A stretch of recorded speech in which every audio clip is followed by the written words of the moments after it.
But if I was just relying on marketing efforts, we've gone down every road. We've gone down heavy social media, we've gone heavy Google ads, we've gone heavy marketing campaigns, and like nothing was converting as that face-to-face connection and really being able to say, hey, here's my story, here's what I want to talk to you about, here's how I think I can solve your problem, etc.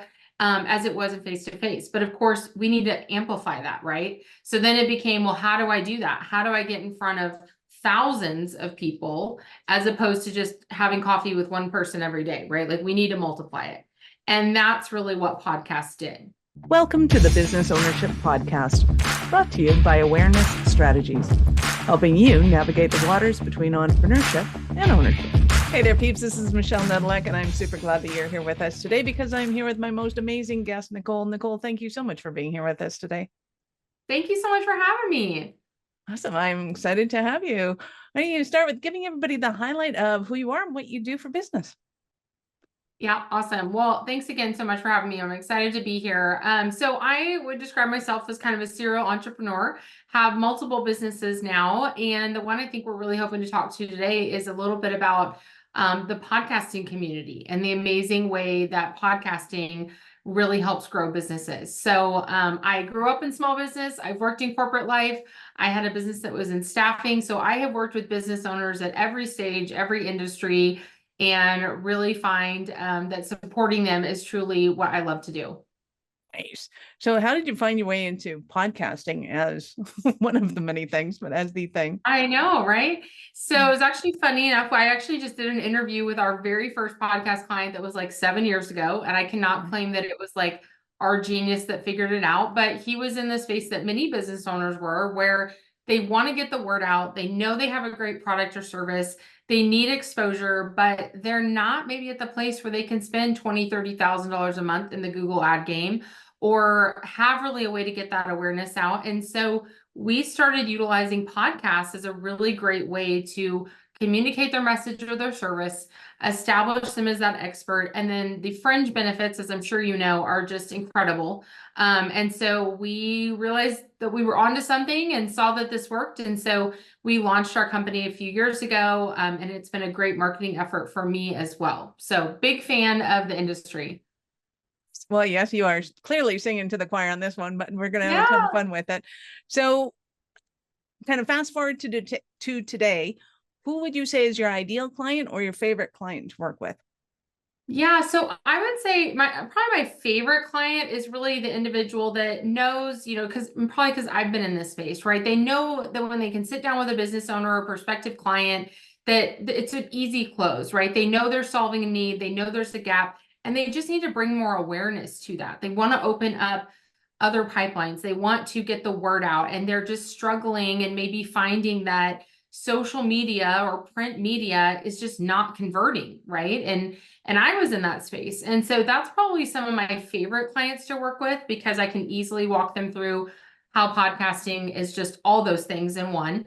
And then really identifying those clients that don't have a lot of time, right? So they don't have the time to even be investing in marketing efforts or the budget. And so we're able to kind of say, hey, this is online networking. It's helping SEO. It's creating content. You can repurpose this for all your sales tools. So it really was a one-stop shop, which I feel like is a lot of things that business owners need. No, absolutely. So let's back up the bus and unpeel that, if you will, because you went over a ton of information super quick in that I don't think people really understand how much they can get out of podcasting as far as marketing material goes. So let's start with kind of what's not working. They go into social media, they're posting cat pictures, and they're going, I don't know why I'm not getting clients out of this. Exactly. Tell me, get on your soapbox and tell me what it's like on your side. Yeah. So before we started Mic'd Up, we had a staffing company and it was the same thing. I felt like I could easily sit down with a business owner, help them identify their gaps, help them understand how we can assist with it. And it was a really easy close.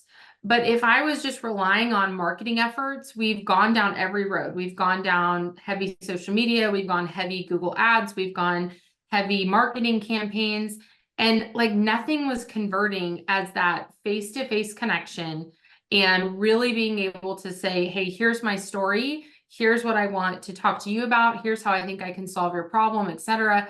As it was in face to face. But of course, we need to amplify that, right? So then it became, well, how do I do that? How do I get in front of thousands of people as opposed to just having coffee with one person every day, right? Like we need to multiply it. And that's really what podcasts did. Yes, absolutely. So when it comes to kind of the podcasting efforts of it, why do you think that it is so much more effective? What are the elements that are kind of taking place? So I think it's a couple things. I think the podcast community as a whole is very generous with connecting people, providing referrals. Any host I find is really in a space that they want to give back. They want to connect. They're interested in finding out other people's stories and what they need and who they can connect them with. So in general, I feel like I'm tapping into a network that is just very, very gracious with that. So that's first and foremost. So that to me is kind of the online networking piece. And we walk our clients through that as well. The second is by the time that a client has maybe heard your podcast, right? They've already bought in, right? So they were able to listen to me. They liked my story. They liked the way that we conducted our business, who we were, our culture, our service, all of those things. So now my sales cycle was that much shorter, right? Because I wasn't trying to convince them of who we are. They heard it, they believed it, and now they were interested in saying, okay, I need you to help me. So that was a huge piece. And then thirdly, it was just starting to establish yourself as that expert, right? So now even in real life, where you are meeting people or developing other relationships, people are able to look you up. I mean, you can Google my name, you'll see me on hundreds, if not thousands of podcasts. And again, they can hear for themselves. They can see, okay, this isn't some person I just randomly met and I don't know their backstory and are they going to rip me off? No, you can get to meet me. You can get to see who I am. And the reality is people want to know who they're working with now. Like I think we're craving relationships. I really think we are in this digital isolating age. And podcast just cuts right through to all of that. Absolutely does. So in your experience, are there different ways of being able to communicate that kind of the genius or that expertise that comes across differently, maybe in different podcasts or with different people, things like that? Can you define that a little bit further? Yeah. So are there, because a lot of people that I've talked to are like, well, if I just interview people, then, I'm just getting their opinion. Or if I just go on shows, I'm just saying the same thing over and over again.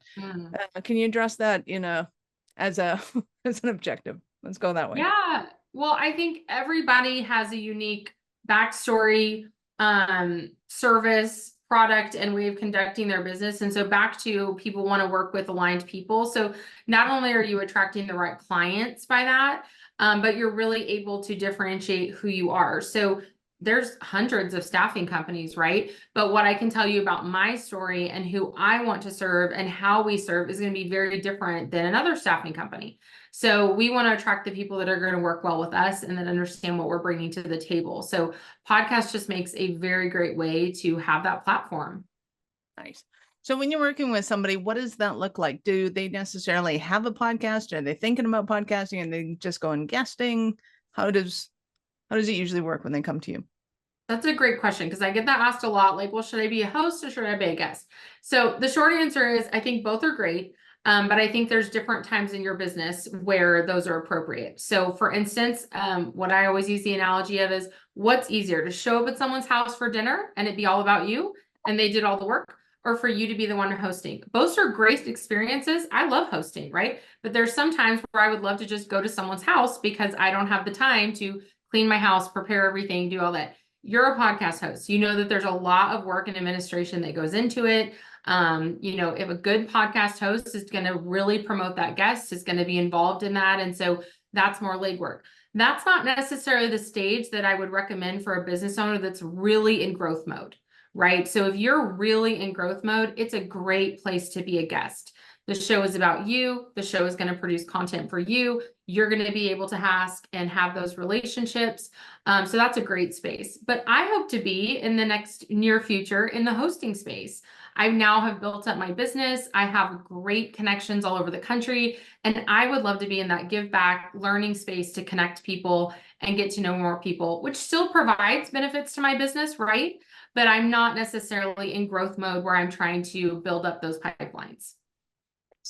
And when it comes to kind of being able to plan out kind of what their year looks like and, how is this actually going to help their social media, all that kind of fun stuff, what is your approach to all of that? Yeah, so I think it is a natural companion to marketing efforts and social media efforts. They're still very much needed, but I think it's a great thing to integrate into your content. So as I personally am doing shows, my social media team is pushing that out to newsletters. They're making reels and clips for me to use in my sales support. So I know, Bob, that you were really struggling with delegation. I wanted to send over this clip of a show that I was on that was about delegation. I thought you might get you might learn something from this, right? So now not only have I provided value to my potential lead, but I'm also showcasing myself as the expert in that, right? So it's fantastic. Now, of course, all the SEO things, so adding it to your website, letting people that come onto your website see who you are. So there's so much content that is produced from this that can be repurposed in your marketing efforts. And newsletters, I think, would be a key place to start. Would you say that have had any experience of kind of the quote unquote weirdest or the most different, or somebody that went like, I don't know, I don't think this translates into the podcast world? Have you had anyone like that? Who has like said, I don't think this is going to work for me? Yeah. So mostly what I see is like, who would want to hear me talk? Like, what's my story? What do I have to say? Which I get because I was totally there. I mean, my first podcast, I like sound like a robot and like, yes, staffing and this but people want you to be authentic, right? And the reality is everyone has a story. Everyone has an experience. I don't think I'm the best speaker. I don't think I'm the best staffing person. I don't think I'm the best at any of these things, but I do have a story. I do believe in my service. And at some point, I don't remember who the quote is, but I love it. If you are not proclaiming your service, who else is going to? And so you kind of have to just get over yourself and realize, like, if I believe in this company, I have to be the one that is out there bringing that message to people who need it. And when it comes to kind of making guesting most effective for people, is there something that they can prepare or something that you help them to wrap their head around to make it the most effective that it can be? Absolutely. So first and foremost, our podcast agents are working with our clients to make sure they're prepared, they understand the show, right? I've been on so many different types of shows, I can't even tell you. So we want to be prepared. We want to understand what's the platform, who's the audience, what are the questions they ask, what's the format. So be prepared, know what you're walking into. And then ultimately, come in wanting to bring value, not feeling that it's about you, right? So I want to bring tips and tricks and education to your listeners. Of course, the intrinsic hope is that that turns into a client, right? But it's because I've brought value, not because I'm trying to be a infomercial salesman, which a lot of people will think. And we always say it's not a commercial, it's a connection. So don't go on there and be like, but let me tell you about my $9.99 item. And let me tell you about that. No, connect with them, let them know who you are, and the right client will follow. I love it. So on that note, is there anything that somebody could be doing to say, get on podcasts or be prepared for, like, there's so many mistakes that somebody can make just going out and going, hey, I'm going to guest on podcasts. That's kind of a terrible idea. I would not recommend that. But with that caveat in mind, is there anything that you would recommend that people do if they're going to go, hey, let's try this thing and see if it works, see if I can do it on my own. If not, then I'll go to Nicole. Yeah, it is. I'm with you. Like, it is kind of hard to do by yourself. I mean, it is much easier to engage, quote unquote, an agent for you, right? But who's also really guiding that process and making sure you're prepared. I'll tell you that the hardest thing truly is the logistics of it, right? So everybody is coming in with a different platform, different streaming device, different ways of sending calendar things. So having someone manage that, provide show examples for you, let you know what to be prepped for, what to expect. It's huge because the reality is, as business owners, I mean, I'll be honest, Michelle, I was on a call right up to the minute that we got onto this, right? So we don't have time to be doing all that and looking for links and trying to figure out if it's on our calendar. So just knowing as a business owner, oh, my only time is really just getting prepared and showing up to tape. That's much easier than me trying to manage the entire process and just find guests or find shows that will have you on as a guest. Right. And I think when I started guesting, I would have killed myself if I had to go and do my reach outs on my own, just because people ask so many weird questions. Like, okay, I don't have time to kind of think about this. Just, based on what you think of me, what would you answer? And it made it so much easier for them to be able to do that and give a half decent answer that we're never going to talk about on the show anyways, which kind of wigged me out. But like, it can be a colossal waste of time. And especially if you're not focused on the right kind of show that has your audience, or where they're listening the kind of conversation that you want to be able to iterate to your prospects. So talk to me about your experience on that end of things.